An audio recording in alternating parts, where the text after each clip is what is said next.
Make some noise for the one and only Makkal Selvan Vijay Sethupathi avargal. We welcome the gorgeous Mamta Mohandas avargal. Mr. Anurag Kashyap avargal. நல்ல ஒரு பலமான கைதட்டல் கொடுத்துடலாம். இந்த திரைப்படத்தோட இயக்குனர் இன்னைக்கான ஸ்டார் திரு நிதிலன் அவர்கள். Welcome sir. எல்லா Tamil. Thank you so much. நம்மளோட மகாராஜா காஸ்ட் அண்ட் க்ரூ இன்னைக்கு நம்ம கூட வந்திருக்காங்க. திரு விஜய் சேதுபதி அவர்களின் 50வது திரைப்படம். நல்ல ஒரு பலமான கைதட்டல் கொடுத்துடலாம். எல்லாருமே குரங்கு பொம்மை பார்த்துருக்கீங்க. அந்த மாதிரியான ஒரு அட்டகாசமான திரைப்படத்துக்கு பிறகு இன்னைக்கு நம்ம மக்கள் செல்வன் அவர்களின் 50வது திரைப்படத்தை இயக்கியிருக்காரு திரு நிதிலன் அவர்கள். The star of today. Put your hands together and welcome the director, Sri Nithilan Swaminathan avargal, and the ever gorgeous Mamta ma'am. Thank you so much for your presence. And always நம்ம எல்லாருமே வந்து Hindi cinema ஒருத்தருக்காக பார்க்க ஆரம்பிச்சிருப்போம். அந்த ஒருத்தர்ல always the man in place, திரு அனுராக் கஷ்யப் அவர்கள். Thank you so much sir. Thanks for your presence. We are looking forward for more movies. Thanks a lot.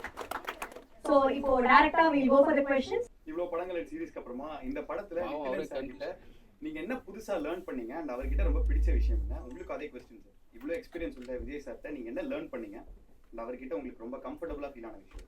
நம்ம முதல்ல எல்லாருக்கும் வணக்கம். நம்ம ஒரு விஷயத்துல புதுசா இறங்கும்போது அப்புறம் நடக்கிற லெவல் வந்து ரொம்ப கான்சியஸ் இல்லை, நமக்கு தெரியாதுன்னு ரொம்ப தெளிவாக தெரியும். அதே ஒரு ப்ரொஃபஷனல் கொஞ்ச நாள் ஆனதுக்கு அப்புறம் இருக்குது, அது ஒரு சப்கான்சியஸ் நடக்குது. நீங்களோட வேலை செஞ்சுட்டே இருப்பீங்க, அதுவாக நடக்குது. அது இதுதான் கற்றுக்கிட்டீங்கன்னு நமக்கு தெரியாது. அது வந்து நம்ம எக்ஸ்பீரியன்ஸ் சொல்லுவோம், ஆனால் அந்த எக்ஸ்பீரியன்ஸ் எல்லாத்துக்கும் இல்லை. ஆனால் அது பர்டிகுலர் பண்ணி இதுதான் இத்தனை பாயிண்ட் சொல்ல முடியாது. ஆரம்பத்தில் இருந்ததுதான் ஞாபகத்தில் இருக்கும். எனக்கு தெரியாத சின்ன விஷயம், கேமரா முன்னாடி எப்படி நிற்கணும், கண்டினியூட்டி எப்படி பார்க்கணும், ஒரு ஆக்ஷன் கண்டினியூட்டி மனசில் வச்சுக்கணும், ஒரு டயலாக் எப்படி சொல்லணும், லைட்டிங் எப்படி ஃபேவர் பண்ணணும், கோஆக்டரோட ரிதமோட எப்படி மேட்ச் பண்ணணும், இப்படி நிறையா இருக்கிறது. அதெல்லாம் ரொம்ப கான்சியஸில் இருக்கு.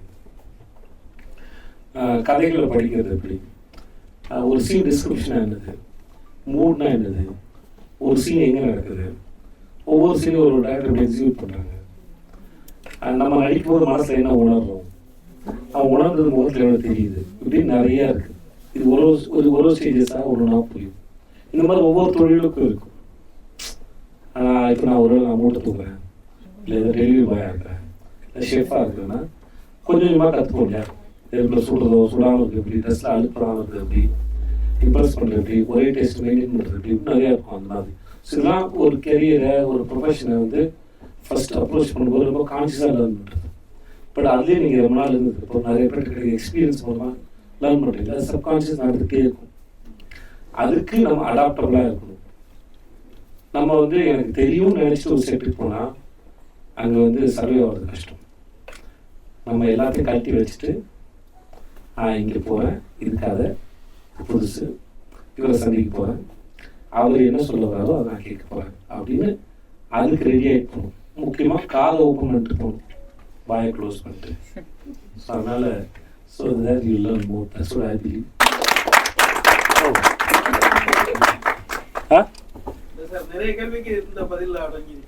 அப்படியா சார்? Thank you sir.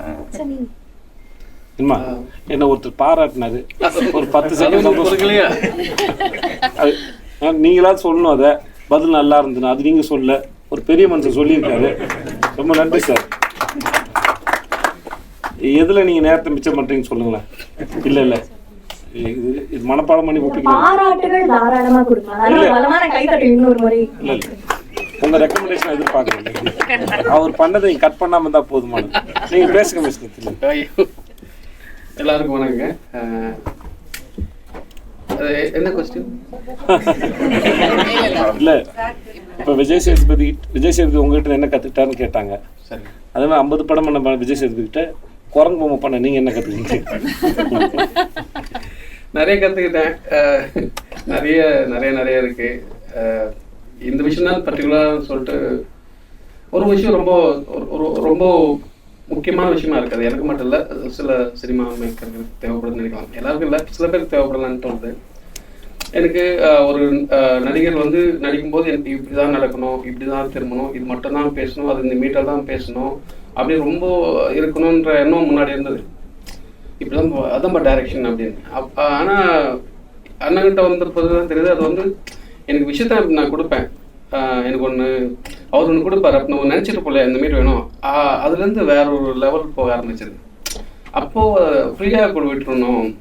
நம்மக்கிட்ட எங்கிட்ட அரிசி இருக்குது, அவர்கிட்ட பருப்பு இருக்குது, அவர்கிட்ட எண்ணெய் இருக்குது, புளி இருக்குது, சேர்ந்து ஒரு சமையல் செய்வோம். அந்த மாதிரி அந்த எல்லாத்தையும் கொடுத்துடணும். இதெல்லாம் பண்ணி கொடுங்க என்ன அப்படின்னு சொன்னால் அந்த மீட்டை கண்ட்ரோல் பண்ணலாம். ஆனால் இது வேணாம், தப்பாக இருக்குது அப்படின்னு இல்லை, நீங்கள் சொல்லும் போது எல்லாத்தையும் இது பண்ணுங்க எல்லாம் என்ன இதுதான் இருக்குது, இப்படி பண்ணி கொடுங்க அப்படின்னா ஒரு நம்ம நினச்சோம் இல்லையா, அந்த மீட்டர் ஒரு 100% போய் வேற ஒன்று நிற்கும், வேற ஒரு ஃப்ளேவர் கிடைக்கும், வேற ஒரு டைமென்ஷன் இருக்கும், அது நம்ம ஸ்கிரிப்ட்லாம் தாண்டி ஒன்று இருக்கும். அப்போது அந்த விஷயம் ரொம்ப முக்கியமாக நான் கற்றுக்கிட்டேன். அது முக்கியம் என்கிட்ட மட்டும் இல்லை, நட்டி சார் ஆமாம் எல்லாம் அது அவரே சொல்லுவார். இல்லை அவர் ஏற்கனவே சொன்னதை அவர் ஞாபகப்படுத்தணும். அனுராக் சார் அந்த மாதிரி நிறைய விஷயம் எல்லார்ட்டையும் கற்றுக்கிட்டேன். அனுராக் சார்கிட்ட கற்றுக்கிட்டு நான் வந்து அது இந்த படத்தில் இல்லை, அவர் படம் பண்ண ஆரம்பிச்சிருந்தே கதை. ஏன்னா அவர் படம் பார்த்தா நான் படம் பண்ண வந்திருக்கேன், அவர் படம் பார்த்தா கற்றுக்கிட்டு இருக்கேன். அவர் படத்தில் என் பேர் இல்லை, ஆனால் இருந்தாலும் அவர் தான் என் குரு. வெற்றி சார்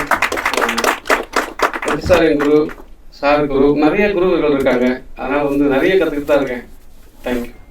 கமல் கேவிஎல் கேப்டன் தொலைக்காட்சி, தமிழக குரல் தொலைக்காட்சியிலிருந்து ஒவ்வொரு படத்தையும் நீங்க நடிக்கும் போது ஒவ்வொரு விதமான கேரக்டர் பண்ணும்போது உங்க மனசுல எது முதல்ல பதியுது? ஒரு கதையை கேட்கும்போது அந்த கதை ஏதோ ஒரு வகையில் அவங்க இம்ப்ரெஸ் பண்ணுவோம். ஏன்னா சினிமா என்பது கலை, அதை விட அது தொழில், அது பணம் இன்வெஸ்ட் பண்ணக்கூடாது. அப்போ நம்ம ஒரு படம் பண்ணோன்னா அது மக்களுக்கெல்லாம் பிடிச்சி அவங்க வந்து பார்த்து அந்த படத்தை ரசித்து கொண்டாடுவாங்க. அது மூலமாக என்னோட தயாரிப்பாளருக்கு வருமானம் வருது மூலம் நம்ம கதை செய்யணும்.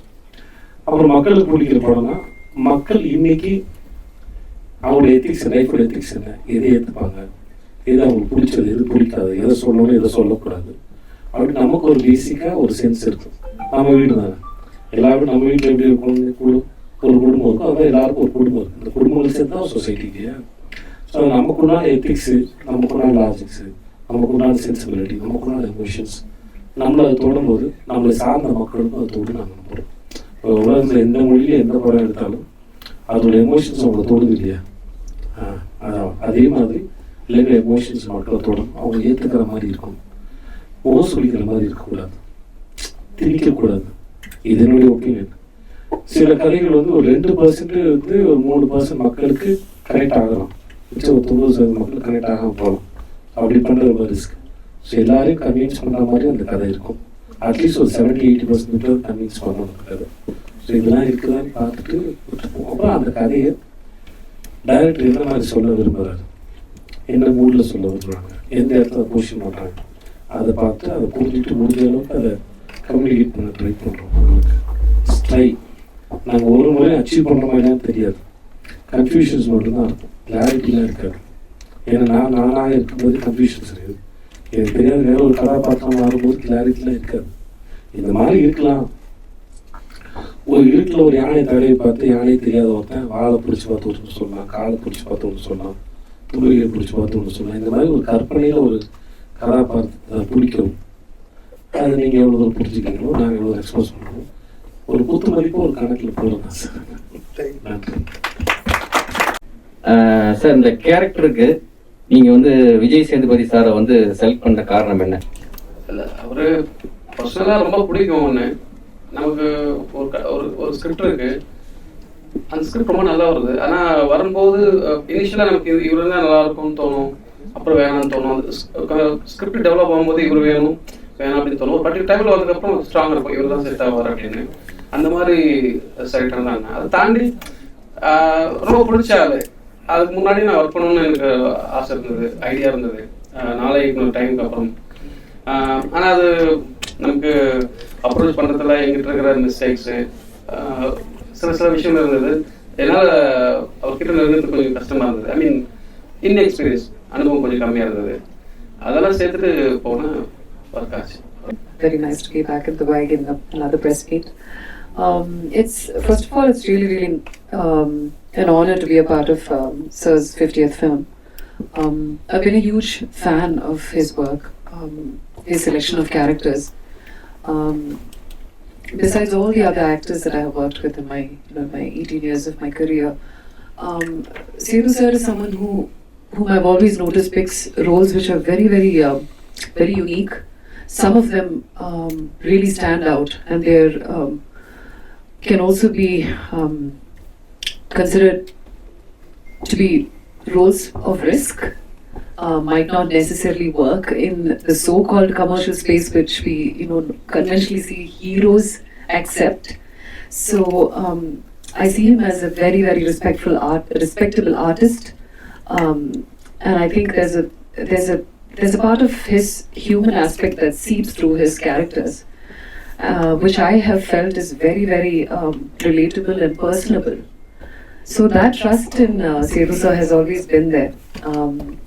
So that being said, keeping that sort of an admiration for such a person in mind, working with him was truly a very honorable experience, because always that anticipation of someone whom you are in absolute adoration of. What is that first moment going to be like? That anticipation is very, very exciting. But the most beautiful thing about the human side of him is he makes you feel instantly very, very comfortable. Not one bit intimidating. There's nothing very heroic about him on sets. He's sitting with everybody very calmly, probably most often on a bench or a stool. And he will ask his assistant to put a chair for us, and we feel like sitting on a stool just like him. So that common man mentality, which is not even, which is not only beneficial for the character that he's performing, which the common man in Maharaja, it also helps everyone else around him to kind of be in that ambience, that perfect setting. So that way, I would say he made me feel absolutely comfortable. I didn't feel like I was working with someone that I'm a mad fan of for the first time. He made me feel extremely relaxed, and I totally enjoyed working with him. I mean, I really hoped we had more scenes together in the film. This is a film which speaks about, I would say, there's a little bit of vengeance, but it's emotional vengeance. And as one would say, the heroine's role in the film might not be very substantial, but there is a substantial contribution to the key casts in the film, which is Sethu sir and his daughter's role and several other characters in the film. So it was a privilege to be a part of this film. Thanks for your question. Sir, உங்களோட அந்த treatment எப்போதும் என்ன sir? உங்களோட treatment நீங்க எப்போதும் கொடுக்குற முத்தம் தான் சார். Treatment okay. எல்லாருக்கும் சேர்த்து அவர் ஒரு தடவை வாங்கிப்பாரு.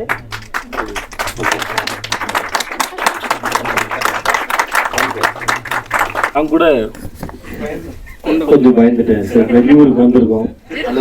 அவங்க ஊர்ல ட்ரீட்மெண்ட் என்ன பண்ணுவாங்க தெரியல அப்படின்னு. ரொம்ப நாள் மணிக்கு வேலை 11 பையன் இருக்கும்ல. அது அந்த காதல் கடந்துன்னு ஒரு படம் பண்ணேன். இல்லை ஹீரோயின் கதைப்படி அவங்க அப்பா அம்மாவோட நடிக்கிறதுக்காக என்ன கூப்பிடுவாங்க. என்னதான் ரவுடியாக இருந்தாலும் உங்கள் ஊரில் உங்கள் அப்பா ஆளுக்கும் சேர்த்து வெட்டிட்டானா என்ன பண்ணுறது ஒரு பயம் இருக்கும். சரி, எதுவும் சொல்லக்கூடாது போல. முகமது நஜீம், நான் தினக்குரல் அண்ட் சதன் மெயில்ஸ் எந்த துறையா இருந்தாலும் அடிமட்டத்துல மேல வர்றவங்களுக்கு தான் அதோடைய பெயின் அது எல்லாமே தெரியும். அதே மாதிரிதான் நீங்க ஸ்கிரீனுக்கு பின்னாடி இருந்து இப்ப நீங்க முன்னாடி இன்னைக்கு மக்கள் செல்வனா நீங்க இருக்கிறீங்க. அதுக்கு எங்களுடைய வாழ்த்துக்களையும் எங்க ஹாட்ஸ்அப் தெரிவிச்சுக்கிறோம். நன்றி, ரொம்ப நன்றி. இந்த ஃபீலிங் எப்படி சார் நீங்க பாக்குறீங்க? அடிமட்டத்திலிருந்து வந்தவங்களுக்கு தான் இதோட வலியும் வேதனையும் தெரியும் அப்படின்னு சொன்னீங்க. அப்படி ஒன்று கிடையாது. ஏன் அப்படி கிடையாதுன்னு சொல்றேன்னா, ரொம்ப நாளா அந்த ஒரு டேங்க்லைன் இருக்கு. கஷ்டப்பட்டா அப்படி முன்னேறலாங்கிறது கிடையாது. எதுக்காக கஷ்டப்படுறீங்களோ அதை புரிஞ்சுக்கிட்டா தான் முன்னேற முடியும். அது என்னன்னு தெரிஞ்சுக்கிட்டா தான் முன்னேற முடியும். இல்லாட்டி வெறும்லேயே நான் கஷ்டப்படுறேன், நான் பட்டினியா இருக்கேன் அப்படிங்கிறதுனாலையும் நம்ம வருத்திக்கிறதுனாலே ஒரு இடத்துல முன்னேறவே முடியாது. எதுக்காக நான் என்னை வருத்திக்கிறனோ அது என்னன்னு நான் முதல்ல தெரிஞ்சுக்கணும், அது புரிஞ்சுக்கணும். மெல்ல மெல்ல அது புரிய ஆரம்பிக்கிறதுக்கான ஸ்பேஸ் இருக்கு. அவசரப்படுத்தக்கூடாது. நிறைய பேர் என் கூட நிறைய பேர் ஏன் வரலன்னு நான் அனலைஸ் பண்ணி பார்க்கும்போது என்னன்னா, அவங்ககிட்ட ஒரு அவசரம் இருந்தது, ஒரு பரபரப்பு இருந்தது, காலம் போயிடுதுன்னு பயம் இருந்தது. ஆனா தனக்கு என்ன தெரியும் இந்த தொழில்ல, தான் என்ன கற்றுக்கிட்டோம் இன்னைக்கு, தான் என்ன புரிஞ்சுக்கிட்டோங்கிற அண்டர்ஸ்டாண்டிங் அப்சர்வேஷன் வந்து ரொம்ப கம்மியாக இருந்தது. ஸோ அதனால் இங்கே பின்னாடின்னு வந்தால் கீழேருந்து வந்தால் அப்படிலாம் கிடையாது. எங்கேருந்து வந்தாலும் சரி, என்ன பண்ண விரும்புகிறோமோ அதை புரிஞ்சுக்கிறதும் அதை பிரித்து பார்க்க தெரிஞ்சதுன்னா யார் வேணா வரலாம். இங்கே வந்து அந்த கணக்கு எதுவுமே கிடையாது சார். நீங்க இந்த கேரக்டர் தான் நடிக்க மிஸ் பண்ணிட்டேன் அப்படிங்கிற ஃபீல் ஏதாவது வந்திருக்கா உங்களுக்கு? சார் அப்படி இல்லை. ஏன்னா நீங்கள் இது வரைக்கும் நீங்கள் பார்த்த எந்த கேரக்டர் நான் எழுதலை, என் கற்பனையில் உருவாகலை. அது வேறு யார் இயக்குநர்களோ எழுத்தாளர்களோ யாரோ எழுதுறாங்க. ஸோ அதனால் we actors depend on the writers and directors. So we are not responsible for the characters. அவங்க எழுதி கொண்டு வராங்க. ஸோ அது என்னோட இமேஜினேஷன்ஸில் இல்லை. ஆனால் அதுக்கு நான் பொறுப்பேற்றுக்கணும். எனக்கு வந்து சேருவதுலேருந்து எனக்கு சரிப்படுவதை நான் தேர்ந்தெடுக்கிறேன். சிறந்ததையும் எனக்கு சரிப்படுவதை நான் தேர்ந்தெடுக்கிறேன். ஸோ அதனால் எனக்கு கிடைக்கிறது வந்து ஒரு சந்தர்ப்பம் அதை பிள்ளை பண்ணுறது. அதனால் அது ஸோ அப்படி வரவங்களுக்கும் இப்போ இந்த மகாராஜா எடுத்துக்கோங்களேன், இந்த கேரக்டர் நான் இது மாதிரி பண்ணலை. ஸோ ஒவ்வொரு முறையும் இது சர்ப்ரைஸ் பண்ணிகிட்டே இருக்காங்க. அப்புறம் கதாபாத்திரம் ரொம்ப குறியதாக இருந்தால் அதுக்குள்ள ஒரு கற்பனையில் உருவாகம் போகிறதுக்கு வாய்ப்பு இருக்குது. எப்படி இங்கே இந்த உலகத்தில் பிறக்கிற ஒவ்வொரு மனுஷனுடைய கைரேகை புதுசோ கண்ரேகை புதுசோ அதை மாதிரி குணமும் புதுசு, பிரச்சனையும் புதுசாக நான் பார்க்குறேன். அதில் சொல்ல வேண்டிய கதைகள் நிறையா இருக்குது. அது என்றைக்குமே தீராது. பின்னாடிருந்து முன்னாடி வந்தது எப்படின்னு சொன்னார். நான் இன்னைக்கு காலையில் ஒரு EK 545 ஃப்ளைட்டில் வந்தோம், எமிரேட்ஸ் ஃப்ளைட்டில். 2000 நவம்பர் 6 வந்து இதே போல் ஒரு எமிரேட்ஸ் ஃப்ளைட்டில் எக்கனாமிக் கிளாஸில் துபாயில் வேலைக்கு வந்தேன். என் பொண்ணுகிட்ட சொல்லிட்டு வந்தேன், அன்றைக்கி அப்பா வந்து குடும்பத்தை விட்டுட்டு வரேன், நான் அழுதுகிட்டே வந்தேன். இன்றைக்கி அதே ஃப்ளைட்டில் பிஸ்னஸ் கிளாஸில் என் பொண்ணோட என் ப்ரொமோஷன் வருவேங்கிறது வாழ்க்கையின் அதிசயங்கள் ஒன்று. ஸோ வந்தவுடனே என் பொண்ணை கூட்டிகிட்டு நான் வேலை பார்த்த ஆஃபீஸ்கிட்ட பேங்க் ஆஃப் பரோடா இருந்தது, அங்கேயும் ஆப்ராவில் ஒரு ரவுண்டு போனோம். ஆப்போசிட்டுக்கு ஒரு எல்னி குடித்தோம். அந்த அந்த கோயில் போகிற தெரு இருக்கு இல்லையா, அந்த நெத்தில் வந்தாப்புல தெருக்கள் நடந்து வந்தோம். அந்த ஜியாடான ஷோரூம் ஒன்று இருக்குது மீனா பஜார் பக்கத்தில். எப்பயுமே அங்கே சேல் போடுவாங்க, அதனால் மார்க்கெட் வச்சுருப்பேன். சம்பளத்துக்கு சேர்த்து வச்சு அங்கே நான் டிஷர்ட் வாங்குவேன். இன்னைக்கு போய் என் டைரக்டர் நான் பிடிச்ச கடைலாம் வாங்கி கொடுத்தேன் அவனுக்கு. So I was very happy. ஒவ்வொரு கிராமையும் நான் பார்த்து செலவு பண்ணி வாழ்ந்த ஊரில் வந்து இதே கோக்கு வெண்டிங் மிஷின் முன்னாடி நின்று ஒரு கிராமம் செலவு பண்ணலாமா வேணாமல் யோசிச்ச காலம்லாம் எனக்கு ஒரு கிராம் போட்டு ஒரு டீம் வாங்கணும் சார். அதனால தான் இன்று வரைக்கும் மக்கள் செல்வனாக இல்லையா, அதுதான் காரணம். நான் தான் சொல்ல போல அது காரணம் இல்லை. உங்களுடைய குணத்துக்கும் இதுக்கும் சம்பந்தம் இல்லை. ப்ரொஃபஷன் நீங்க என்ன அப்ரோச் பண்ணீங்க அதை பொறுத்தா இருக்கு. ஸோ அது பர்சனல் கேரக்டர். நான் என் மகளிடம் சொல்லும் போது அப்பாவோட வாழ்க்கை அன்னைக்கு என்னவா இருந்தது, எதுக்காக நான் வந்தேன், வீட்டு வாடகை கொடுக்கறத சரி பண்றது மட்டும் தான் லைஃபோட ஆம்பிஷனா இருந்த ஒழிய சாதிக்கிறதுலாம் ஆம்பிஷனா இல்லை எனக்கு. அப்படி இங்கே இருக்கும்போது என் ஒய்ஃபை லவ் பண்ணேன். ஸோ அவங்க அம்மாட்ட எங்கெல்லாம் ஃபோன் பேசிட்டு போனேன் அப்படிங்கிறதெல்லாம் சொல்லிட்டு இருந்தேன் என் பொண்ணுகிட்ட. இங்கே இந்த உருவாஞ்சிதராம்லாம் எப்படி இருந்தது. ஸோ அன்றைக்கு இருந்த பையன் அன்னைக்கு தெரியாது. நான் எப்படி நம்புவேன், ஒரு நாள் அதோடைய எதிர்காலத்து நிகழ்வை ஒழிச்சு வச்சுக்கோங்க. இந்த நாளுடைய சூட்சமம் என்னன்னு தெரியாது, அது ஃபியூச்சர் நடக்க போகிறது என்னன்னு தெரியாது. ஆனால் அதுக்குள்ளே இந்த நாளைக்குள்ளே அது இருக்குது. அன்னைக்கு நான் வந்தபோது அந்த நாளுக்குள்ளே இந்த நாள் இருந்தது. ஒரு நாள் இதே மண்ணில் இதே தெருவில் என் மகளோட பிஸ்னஸ் கிளாஸில் வருவேங்கிறது அன்னைக்கு இருந்திருக்குங்கிறது வாழ்க்கை எனக்கு சொல்லிக் கொடுங்க. தெரிஞ்சுக்கும் போது ரொம்ப அழகாக இருக்கும். அதனால் நான் வாழ்க்கையை திட்டமிடுவதில் விரும்புவதில்லை, அது போகிற போக்கில் ரசிக்கிறதே ரொம்ப விரும்புகிறேன் அப்படின்னு சொல்லுவேன். Hi Anurag sir, you believe in papers or he enact a movie or the way he say the script to you? I got into this film because Vijay, he came to Bombay, he came to my office, he told me this first narration I got from Vijay. He told me this incredible story. I was standing outside kitchen on the staircase and he told me the story. So I came to watch your film Kennedy. He came to watch Kennedy. He came to watch my film Kennedy, and he also gave me an idea on Kennedy, which also helped me a lot and changed the film. And then I heard his story, and he told me this whole story. And then he said, "We want you to play this role." And that's how I got into the film. Then I met Nithilan, and then in this sense, I love and respect and trust Vijay so much. I've seen his journey from his first film and I've been following him. And some people you judge for their choices they make. And you are what you choose to do with opportunities. And there has to be a reason. I think out of the 4 films that I have done in Tamil, only one has come out. Somehow Vijay is part of all 4. So, and then I went and met Nithilan. Nithilan is very shy. So Nithilan is very shy, he takes time to open up. So in the beginning, luckily Vijay was there and he helped me with the language, with the performance and everything. He's such a giving actor, he's such a secure actor and a person. In the beginning, Nithilan would not say anything because he would be very quiet and would get nervous. Then Vijay, when I was shooting scenes without Vijay, when Nithilan started talking. So he's but he's incredible. And when I saw the final film, I was just I could not talk for some time. I was so blown by the film. I have not seen something so powerful. And now I feel so, I can very proudly say that I'm part of this film.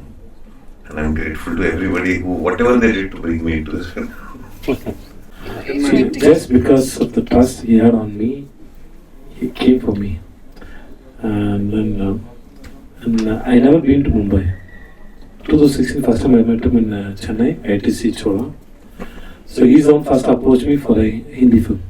That didn't happen. Director was that time Vasan Bala. That time I was doing film Vikram Veda with Maddie sir. I told him, sir, I never been to Mumbai, sir. And then I told him that, sir, in my mind, I believe I will go only for my movie shoot. That's what my mind is saying. So at that time, he approached me. That didn't happen. Then in 2019, I went to Mumbai. But the good feel I had is the gentleman always very good to me and he trusts me so much. I don't know, I didn't do anything for him, but he trusts me so much. He loves me so much. And this film now it's going to screen in LA also, Los Angeles. He just take this film in next level, and then the love and trust he showed both of us was so great. And thank you so much. Now he did in Viduthalai 2 also he did. And so that time also we had a very good time. Kennedy ரொம்ப நல்ல படம். நான் ரொம்ப ரசிச்சேன். I fell in love with that actor. Sir, what's his name, sir? Rahul Bhatt. He was so handsome and then the story was very interesting. Now எனக்கு அந்த மாதிரிலாம் ஒருத்தரை கூப்பிட்டு படத்தை ஒருத்தர் போட்டு காமிச்சு ஏன்னா I have huge respect for him. So he just asked my opinion. I don't know how is anybody will ask that suggestions like புதுசா மீட் பண்ணி யார்ட்ட கேட்பான டவுட் இருந்தது. பட் நான் ஓப்பனா சொன்னேன். Then he took it and then he put my name also in thanks God. Then and there immediately after as soon as I watched the film, I just openly said, sir, I don't have any sense, but still whatever comes in I'll tell you, sir. So he took it and then he put my name in the thanks card. And some director, I think Vignesh or somebody asked me why this film was screened in Cannes. They came and asked me why Anurag sir put your name in thanks card. They asked me in Kennedy. So he's a great man. Sisana, அதுல உங்களுடைய சட்டையும் உங்க முடியும் ரொம்ப attract பண்ணுது. FC பண்ணிட்டு இருக்கேன் பார்த்துட்டு இருக்கேன். அப்படியே ஆமா பார்த்துட்டு இருக்கேன். குமரன் தேங்க்யூ. ஓகேண்ணா, கெட்டப் செம்மையா இருக்குண்ணா, சூப்பரா இருக்கு படத்துல. சூப்பரா இருக்கு. படத்துல இருந்து ட்ரைலர் பார்த்தோன்னா கொஞ்சம் செகண்ட் ரொம்ப நல்லா இருக்கும். சரி அவசரமா சார்? ஓகே நீங்க கேளுங்க சார், நீங்க முடிச்சிடலாம். ட்ரைலர் பார்த்தோன்னா லக்ஷ்மி யாரு? ஓகே வேற சார் அதான் ட்ரைலர் பாத்தீங்களா சார்? சூப்பர், வேற லெவல். அப்படியே பாருங்க. Thank you so much. S